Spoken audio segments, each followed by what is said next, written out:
करके उनको period wise लगाया, यानी कि जैसे स्कूल में तुम्हारे क्लास के सभी क्लासेस के अलग अलग पीरियड्स होते हैं, राइट। तो पहले क्लासिफिकेशन क्लासेस में बांटा जाता है बच्चों को, क्योंकि 2000 3000 4000 बच्चे एक स्कूल में एक साथ में पढ़ते हैं, उनको पहले क्लासेस में बांटा जाता है, फिर उनको उनके पीरियड वाइज उनका एक टीचर का अरेंजमेंट किया जाता है। ऐसे ही अरेंजमेंट हमने अपने एलिमेंट्स की, क्योंकि बहुत सारे रासायनिक तत्व हमारे पदार्थ या एलिमेंट्स हमको मिल गए थे, अब उनको लगाना बहुत ज़रूरी था। अब लगाना क्यों ज़रूरी था, देखो जैसे कि घर पे राशन आता है, पता है जब घर पे राशन आता है तो हम आटे के ड्राम में आटा डाल देते हैं, चीनी के डब्बे में चीनी डाल देते हैं, तेल के कनस्तर में डाल देते हैं। तो जो भी हम सामान है उसको अलग अलग क्यों रखते हैं कि हम निकालने में हमें आसानी हो, वहाँ से निकाल के उसका हम उपयोग कर लें। ऐसे ही रसायनों का हमने उपयोग करने के लिए उनको पार्टिकुलर क्लास और पीरियड्स में बांट लिया, ताकि वहाँ से उठाए और उनको यूज़ करें, वहाँ से पढ़े, उनको उनके क्लास के बारे में हमें पता हो, उनके पीरियड के बारे में हमें पता हो। समझ में आई इतनी बात। अब इसको करने के लिए कई तरीके अपनाए गए, जैसे कि हमारे स्कूल में या हमारे घर में, घर का एग्जांपल ले लेते हैं। अब घर का एग्जांपल ले लेते हैं तो वहां पर क्या होता है कि हम डब्बों में डालते हैं, कुछ चीज़ों को कनस्तर में डालते हैं, कुछ चीज़ों को जो लिक्विड होती है, जैसे कि मान लीजिए तेल है, ठीक है, तेल को हम उसकी कैन में या फिर उसके कनस्तर में डालते हैं। तो हर चीज़ के लिए बर्तन अलग अलग है। क्यों है ऐसा, क्योंकि सबके फॉर्म्स अलग है, कोई सॉलिड फॉर्म में है, कोई लिक्विड फॉर्म में है, ठीक है जी। और कई बार तो गैसेस फॉर्म में आते हैं, जैसे चिप्स हो गए, ठीक है, उसका पैकेट जो होता है उसमें नाइट्रोजन गैस होती है। चलिए बात करते हैं आगे, हम एलिमेंट्स के बारे में बात करते हैं। अब एलिमेंट जो है सारे अलग अलग तरह के एलिमेंट्स थे, अब उन सबको इकट्ठा करना और उन सबको एक हिसाब से बांटना, जैसे कि हमने 9th क्लास की केमिस्ट्री बायोलॉजी में पढ़ा था, डाइवर्सिफिकेशन और क्लासिफिकेशन ऑफ ऑर्गेनिजम्स, याद है वो 7th चैप्टर आपको, ठीक है। तो उसमें जैसे हम पढ़कर आए थे, तो इस चैप्टर के अंदर हम एलिमेंट्स की बात कर रहे हैं। जैसे वहाँ पर बांटा था ऐसे ही यहाँ पर बांटेंगे। अब बांटने के लिए कई लोगों ने अपने हाथ इकट्ठे खड़े किए कि जी मैं बांटूंगा, मैं बांटूंगा, मैं बांटूंगा। सबने कोशिश की। तो सबसे पहले जिस बंदे ने कोशिश की उसके बारे में बात करते हैं। तो कौन सी थ्योरी थी सबसे पहले जो आई थी? डॉबराइनर के त्रिक का सिद्धांत या डॉबराइनर ट्राइएड थ्योरी। तो ट्राइएड थ्योरी में उसने क्या बताया कि पहला और तीसरा अगर हम जमा कर दें, पहला और तीसरा क्या जमा कर दें?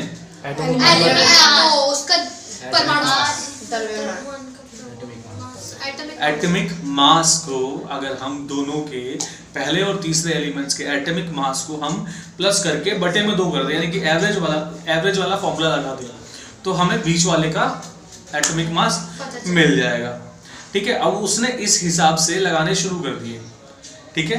तो जो बेस्ट एग्जांपल उसने दिया था डॉबराइनर का जो थ्योरी था, उसके हिसाब से उसने उसके अंदर कुछ एग्जांपल देके हमें प्रूफ करने की कोशिश की। जैसे कैल्शियम का एग्जांपल उसने लिया, कैल्शियम, सोडियम और बेरियम का एग्जांपल उसने लिया। तो उसका जो कैल्शियम का एटॉमिक मास है वो 40.1 है, और एसआर का एटॉमिक मास के बारे में बात करें तो 87.6 है, और बेरियम के एटॉमिक मास के बारे में बात करें तो 137.3 है। अगर हम तीनों को जोड़ के पहले और तीसरे को जोड़ के बटे में 2 कर लें तो करीब करीब हमारे पास क्या आ जाएगा? बीच वाले का एटॉमिक मास का मान हमें ज्ञात हो जाएगा। तो उसने इस तरह से की है, लेकिन इसकी कमी क्या रही? अब देखो क्या है कि इसने सिर्फ 3 लोगों के बारे में बात की। अब हमारे पास एलिमेंट्स सिर्फ 3 है क्या? अब एलिमेंट्स तो कई सारे हैं। तो ये अपनी थ्योरी में किसके बारे में बात कर रहा है? सिर्फ 3 के बारे में बात कर रहा था। यही सबसे बड़ी इसके अंदर कमी थी।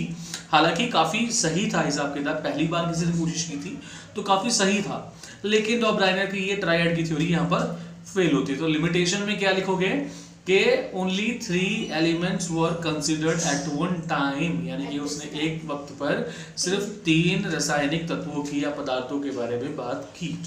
तो यहाँ पर डॉबराइनर का सिद्धांत तो समझ में आ गया कैसे किया उसने, क्या थ्योरी थी और उसकी क्या लिमिटेशन थी। देखो इस चैप्टर में से जो सवाल आएगा वो अब कुछ पैटर्न बदलने लगा है, लेकिन पिछले कुछ सालों से एक ही सवाल बार बार रिपीट हो रहा था कि लिमिटेशंस बताओ और सिद्धांत बताओ।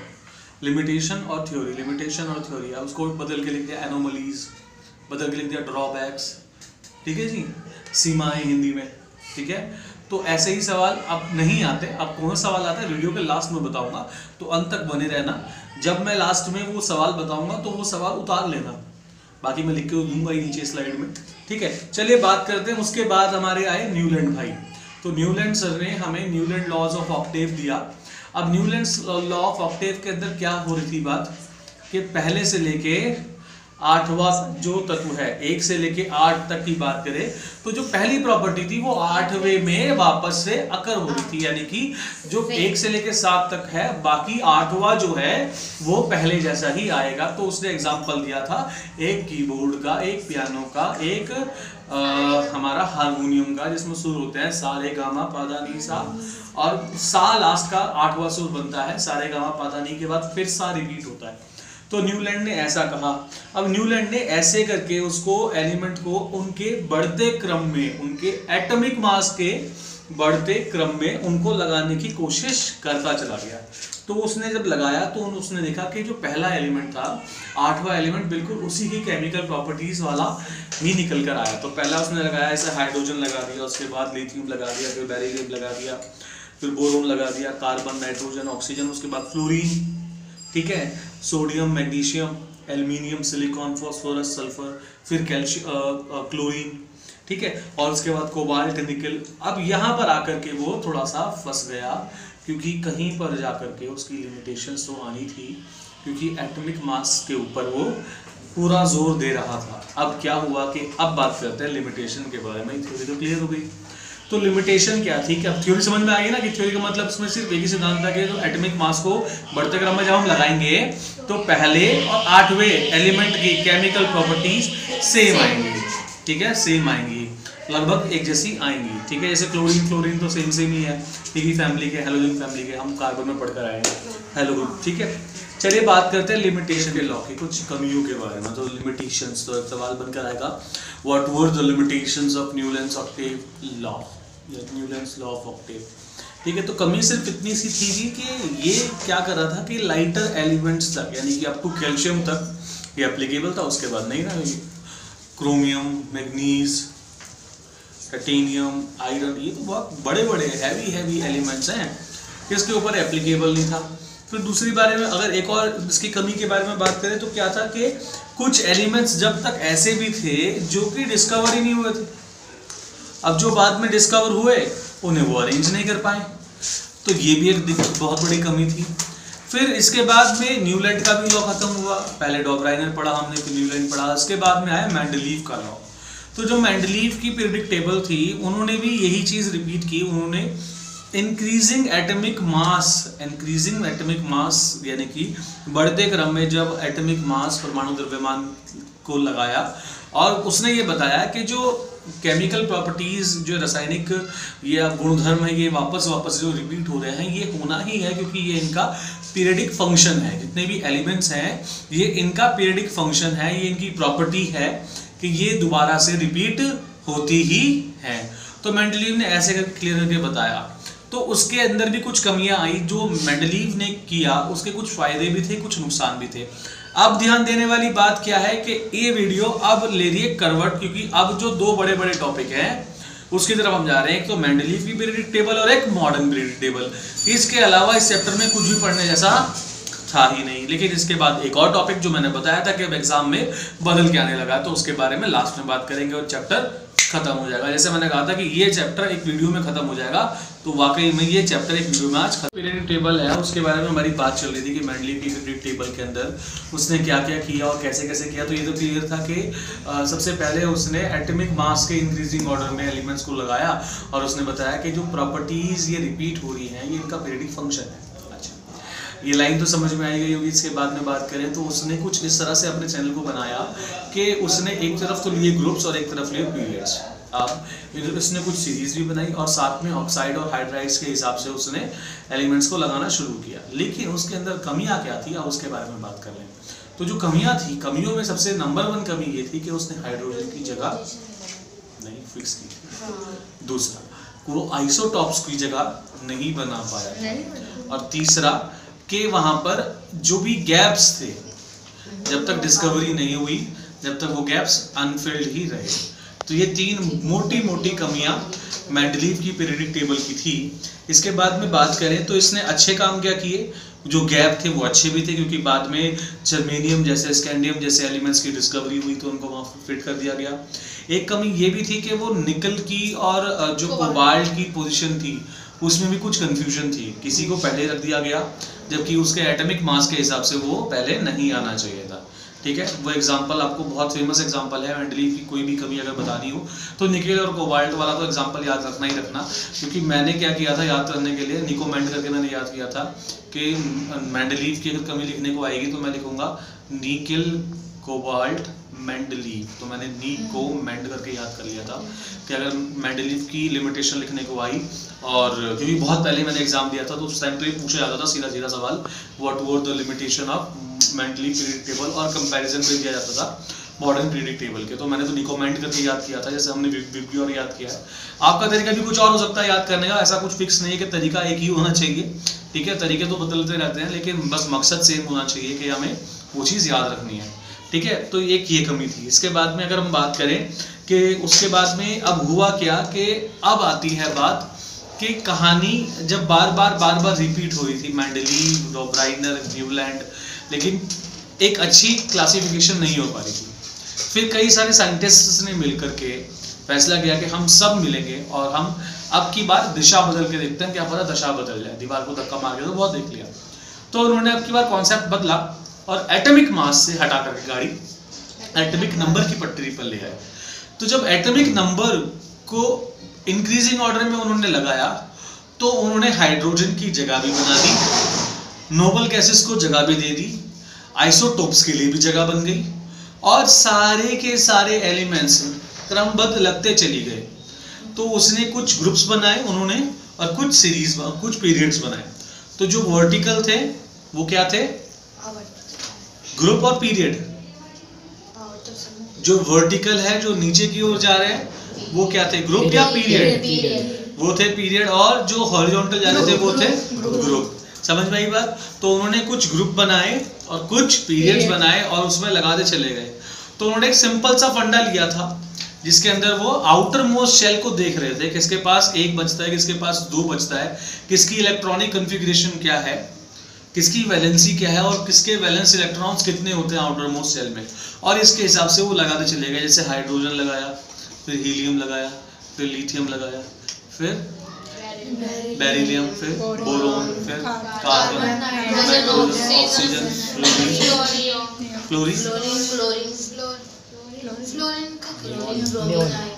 नियॉन, उसके बाद sodium, magnesium, aluminium, silicon, phosphorus, sulphur, fluorine,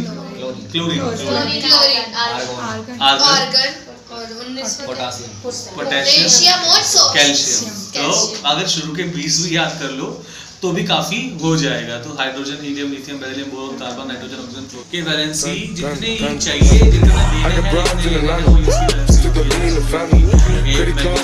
उसके बाद कौन सा होता है, एल्यूमिनियम की 3, सिलिकॉन की 4, फास्फोरस की 5, सल्फर की। अब एक कॉन्सेप्ट ये निकल कर आया कि वैलेंसी सिर्फ 4 तक जाती है, 5वें तक नहीं जाती। तो ये चीज याद रखने वाली है कि वैलेंसी सिर्फ 4 तक जाएगी, 1 2 3 4, उसके बाद फिर 3 2 1 ऐसे करके वापस आएगी। समझ आ रही बात। जैसे कार्बन की हाईएस्ट होती है वैलेंसी 4 होती है, उसका एटॉमिक नंबर 6, तो 2 और 4। अब उसको देने होंगे 4 या लेने होंगे 4, इसलिए कार्बन अपने से ही दोस्ती ज़्यादा रखता है, इसलिए उसकी कैटेनेशन की जो प्रॉपर्टी है वो वहीं पर काम आती है, क्योंकि वो कार्बन की चेन बनाता है, क्योंकि कार्बन ही ऐसा एलिमेंट है इसके पास 4 अवेलेबल है। जल्दी से ढूंढने जाओगे 4 वाला मिलेगा कौन, ठीक है। 4 अलग अलग लेने से अच्छा है, 4 अलग हाइड्रोजन लेने से अच्छा है कि कार्बन से दोस्ती ना कर ले, क्योंकि कार्बन की भूख ज़्यादा है, कार्बन की वैलेंसी भी 4 है, तो वो इसलिए कार्बन से ही ज़्यादा दोस्ती करता है। और इसीलिए हमने जो कार्बोनेट्स कंपाउंड में चैप्टर पढ़ा था उसके अंदर कार्बन वाले जो कैटेनेशन की प्रॉपर्टी थी वो इंपॉर्टेंट क्यों थी पढ़ने, 1 नंबर पे सवाल वो क्यों आता है, इसीलिए आता है, ठीक है। और जो ये सरकारी नौकरी की तैयारी कर रहे हैं उनके एग्जाम में भी मैंने कैटेनेशन का सवाल कई बार देखा है, तो आप ध्यान से सुन लो, ठीक है जी। कहानी बढ़ जाती है आगे। अब बात करते हैं metallic character, non metallic character. Terms याद रखना, metallic character, non metallic character. IIT JEE वालों की भी बता रहा हूँ पढ़ाई, पॉलिटेक्निक का एग्जाम अगर दे रहे हो, दिल्ली पुलिस एग्जाम अगर दे रहे हो, जिस पेपर में सरकारी नौकरी के अगर साइंस आएगी तो ये सवाल जरूर आएगा। तो ध्यान सुन लो, non metallic character, metallic character, atomic size और एटॉमिक रेडियस, राइट। तो ये चारों चीज पढ़ रही है। अब क्या किया कि जब हम लेफ्ट टू राइट और नीचे से ऊपर जाते हैं तो कुछ कहानी बदल जाती है।